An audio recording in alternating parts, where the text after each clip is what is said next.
Welcome back to Let's Talk Autism, and now we have our second wonderful guest, Derek Volk. Amazing dad. And I got to start by saying that whenever we have somebody who is an entrepreneur on the show, I always believe that's a parent. I believe that we should talk about their business, and so that, because you and I always want to shop and support people on the spectrum and their parents on the spectrum. So Derek Volk is the owner of Volk Packaging. If you need to buy corrugated boxes, you need to go to Volk Packaging to get the box. That's in Biddeford, Maine. And I also have to say too, this is an amazing dad. Of how many kids do you have, Derek? I have 4 children. 4 children. 3 daughters, and your son, who is the subject of your bestseller, which we're going to talk about. Which is called Chasing the Rabbit, A Dad's Life Raising a Son on the Spectrum. But I think also kudos that Derek is still happily married to his high school sweetheart. That's in amongst having 4 kids. Yes, and a child on the spectrum. And a child on the spectrum, and 3 daughters. Let's say that that's a challenge too, and running a business. And his wife is the fabulous former state senator, Amy Volk. You're pretty awesome, Derek. Well, thank you. She is pretty fabulous. Well, and you are so awesome because you are someone who is a supporter of autism awareness. You're a community volunteer and a philanthropist. And you actually hire several employees. You have several employees who are on the autism spectrum. Yes, we do. And you, along with your family, you were named the 2015 Spurwink Humanitarian of the Year. No small honor. Really fabulous. So welcome back to the show, because we've had you before on the show, and you've got the fabulous book, as we said, bestseller, internationally acclaimed bestseller, Chasing the Rabbit, A Dad's Life Raising a Son on the Spectrum. So first of all, how did you come up with this name, Chasing the Rabbit? First of all, thank you for having me on the show. I appreciate it. The title of the book actually came from an analogy that I always used when Dylan was younger. I always described him like a greyhound, and the rabbit was normal. And so he could see it. He knew exactly what it looked like, but no matter how much he ran and exhausts himself, and he does exhaust himself, he just can't catch it. It's always just out of reach. When did you first notice something was different about Dylan, and there might be something to do with autism? Well, when I first noticed and my wife first noticed were 2 different things. So when Dylan was 2, I came home from work. My wife was a stay-home mom, and she was watching a couple of the neighborhood kids a couple days a week. Both were boys. And I came home from work one day. She sat me down very seriously, and she said, "Something's not quite right with Dylan." And I said, "What do you mean?" She said, I don't know, but something's not right. And I said, "Well, why would you say that?" And she said, "Well, when the other boys are here and they're playing cars or blocks or whatever they're doing, they're communicating, they're interacting in some kind of 2-year-old level. And he doesn't. It's like he doesn't even seem to care or notice that they're in the room at all. And it just seems off to me. I don't know what it is, but it just doesn't seem right." That was the beginning of our journey. At that point, we didn't really know what to do with that. We were young parents, first child. Amy had done a lot of babysitting, so she'd been around kids a lot. I had not.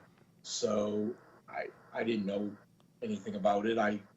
My response was, well, that's just because he's way smarter than those kids. So that's why he doesn't want to do anything with them. And in my head, that made sense because Dylan was a very unusual little boy. When he was 2, he was obsessed with vacuum cleaners. And we used to literally go to breakfast on Saturday morning and then go to the department store where he could sit and play with the vacuum cleaners for hours on end. And he did some unusual things. He was like, I don't know, 12, 13 months, started talking, got to about 16 months, 17 months, had like 9 or 10 words, mama, dada, doggy, all your typical baby words. And then he just stopped adding words. And then when he was about 26, 27 months, I was putting him to bed one night, and he reached up on the bookshelf, grabbed a book, and said, how about this book? And I was like, what? And he said, how about we read this book tonight? And he went from like 9 to 10 words to full grammatically correct sentences in one day. Wow. It was very strange. Very strange. So I imagine it made it hard for you to get a diagnosis because of that sort of chaotic, starting and stopping of things. What was that process like for you guys? Yeah, it was very hard to get a diagnosis. As a matter of fact, when Amy noticed that and when she said there's something not quite right with Dylan, that was 1993. Well, Asperger's wasn't even a diagnosis until 1994. So when Amy said that, we could have taken him virtually anywhere in the world and not been given the correct diagnosis. We then went a couple of years, we didn't really do much about it. One of his teachers said that he had ADHD. We didn't really see that. He was very impulsive, but he wasn't hyperactive. So we weren't really buying that. And then when he was 5, he went to a summer camp for a couple of days a week, just a day camp, like an hour from our house, got on the bus every day and came home every afternoon. And about 2 weeks into the camp, we got a call from the director of the camp, and she said, come get your son, he's a monster. And that was kind of the beginning that was a wake-up call that maybe there's something more than something not quite right with Dylan, and we need to figure out what it is. So from that point on, we went on what we jokingly called the Diagnosis of the Month Club, which was more like Diagnosis of the Year, because it would take like 6 months to get in one of these experts. And then by the time they figured out what was going on with Dylan, to any extent, what we learned is that whatever they specialized in, that's what he had. Oh, so interesting. The lady that specialized in Tourette syndrome said he had Tourette syndrome. The lady that specialized in OCD said he had OCD. And on and on and on it went. So every diagnosis was different. We would get the diagnosis, we'd go to the bookstore, and we'd read a book. And when I say we, I mean Amy. Would read a book about whatever the latest diagnosis was, and then I'd come home a few days later and I'd say, what do you think of this diagnosis? And she'd say, well, kind of sounds like Dylan, but it doesn't really connect all the dots. I don't think that's it. And then we'd go to the next expert. Wait a couple months to get in, have them work with them for 4 or 5 months, and then give us the diagnosis of whatever they specialized in. So it was only when he was finally 8 years old, so it was 6 years later, that my brother actually read an article in the New York Times about a boy with Asperger's, and sent me this article. I looked through it, and I'm reading this article. I have no idea why, and it says he has this form of autism called Asperger's, and the boy had memorized the entire subway system in New York City. Every single subway he could tell you how to get, every street he could tell you how to get there. So at the time, Dylan was really into birds. He knew everything about birds. And so as I'm reading this article, I'm thinking, okay, what does this have to do with me? Why did my brother send me this? And in the last paragraph, it said when the boy was little, he was obsessed with vacuum cleaners. So I grabbed the Post-it note that my brother had written, and I kind of tossed aside, and I grabbed it, and on the note it said, could this be what Dylan has? And that was the beginning. We ended up taking him, my wife found some place that had no vested interest in the diagnosis. They weren't going to treat him regardless. And took us about 6 months to get in there. And by the time we got in and they did the testing and everything else, they came back with Asperger's. Wow. And we went up there, we bought a book about that, Tony Atwood's book. And I don't want you to give too much away because we want people to buy the book. Right. Yes, Right? buy the book. Yeah, buy the book so that you can see how they get from that through some very turbulent, for those of you who are having teen issues and turbulent, you guys had a pretty turbulent teen years, but you guys are at a pretty exciting place now. And we want to make sure that people do get Chasing the Rabbit, but there's a new book to be talked about too. But let's start with Chasing the Rabbit. How can they get it, Derek? Where can they purchase it? All right, the best thing to do is they can go to our website, chasingtherabbit.org, chasingtherabbit.org. Of course, you can get it on Amazon as well. But if you want to buy it directly, I'll sign it. I'll hand sign it to whoever. You can go to chasingtherabbit.org, and we'll send one right out to you. Shipping is included. With that, you can also buy Dylan's book, which is right here, which is called Bad Choices Make Good Stories, My Life with Autism. And you can get that also at chasingtherabbit.org, or you can go to Dylan's page, which is badchoicesmakegoodstories.com. And you can also watch a video of Dylan on that page, which is tremendous, him talking about his job experience.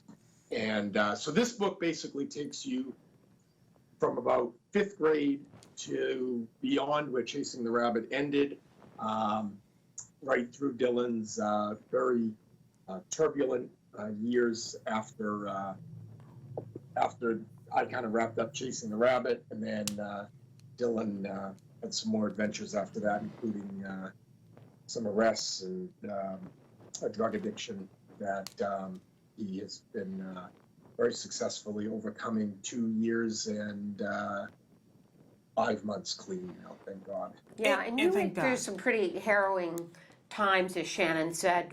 There was a time when Dylan was suicidal, is that correct? Yeah. And then he had problems with drug addiction, as you said. And your book is very open about your anger at Dylan and what you did to get through it. Tell us about the morning you wrote about. Yeah, I spent a lot of time, and I didn't even realize this until I wrote the book. And as I was writing the book and reliving all these experiences in my head as I was writing them, I realized that I was angry for a long time at Dylan, but just being Dylan, not for anything in particular. I mean, there were a lot of things I was angry with that he did. He's been arrested in 3 different states, and he's been kicked out of multiple schools, and so I planned to be angry with him. But that's not really why I was angry with him. I was angry with him because of what he did to our family and the chaos that he caused, and the family that I always imagined I would have, I didn't because of Dylan, and I was bitter about that toward him, and I got some good advice from a counselor one time who told me that I need to mourn the child that I have, mourn the child that I thought I was going to have, so I could love the one that God gave me. Right. And that was really good advice. Yeah. It is not easy. I've had a lot of parents. Dylan and I have been traveling around the country. We've done over 100 presentations all around the country. Keynote addresses at different autism conferences, at workforce development conferences. And I can't tell you how many parents come up to me and ask me, how do you do that? How do you mourn the child that you wanted? And, it's not an easy fix. It's not something you can just say, okay, today I'm going to do it. Just like any mourning process that you go through, it's a process. You have to kind of work through it. And I've done that now. And I'm at the point where not only do I love Dylan, I've always loved Dylan, no matter what was going on, but I like him now. And that's a really big difference, and took me a long time to get through. It's very powerful what you're saying, Derek, and I think it's important that all parents hear this. But I gotta say, I encourage people to watch the videos of Dylan. He's hilarious. Like, he has such an interesting view of the world and his take on things and what he finds interesting and funny.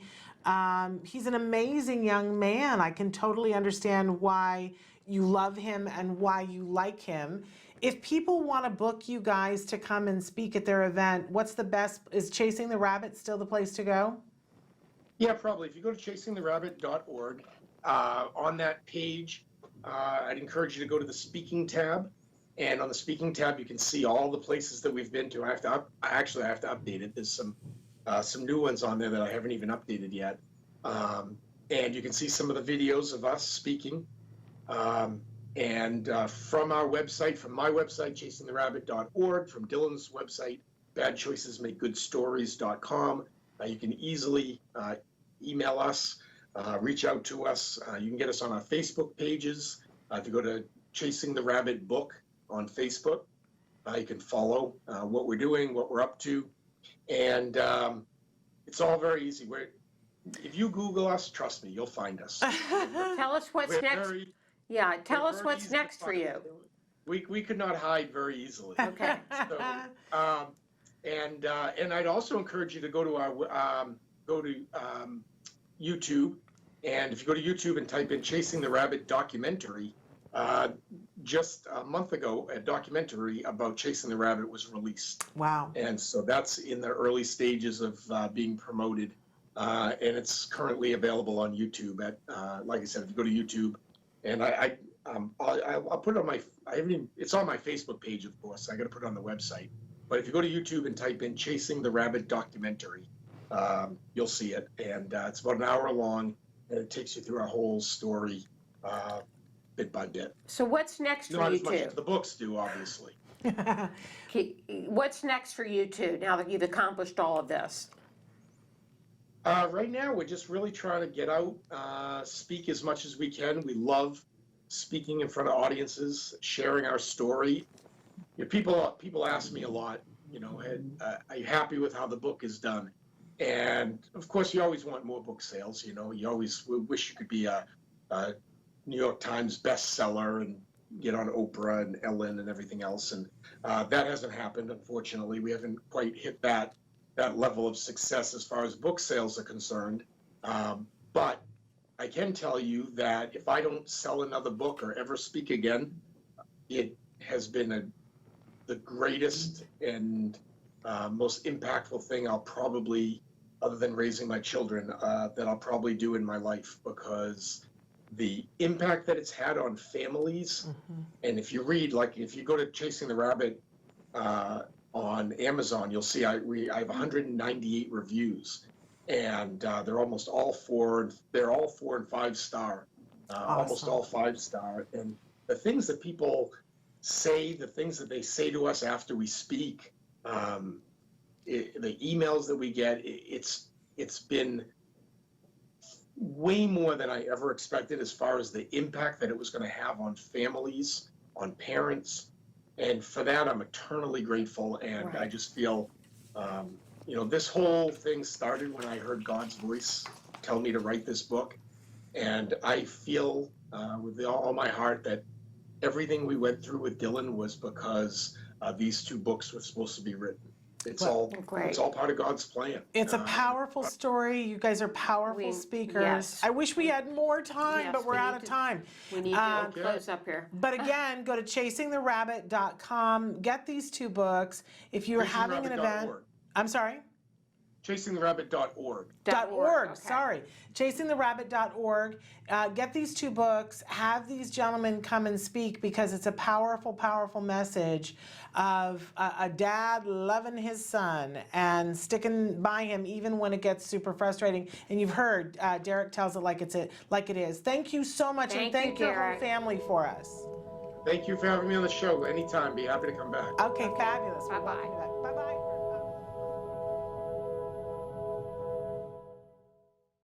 Hey, thanks for watching Autism Live. To subscribe, click here. And if you'd like to check out some more of our videos, click here.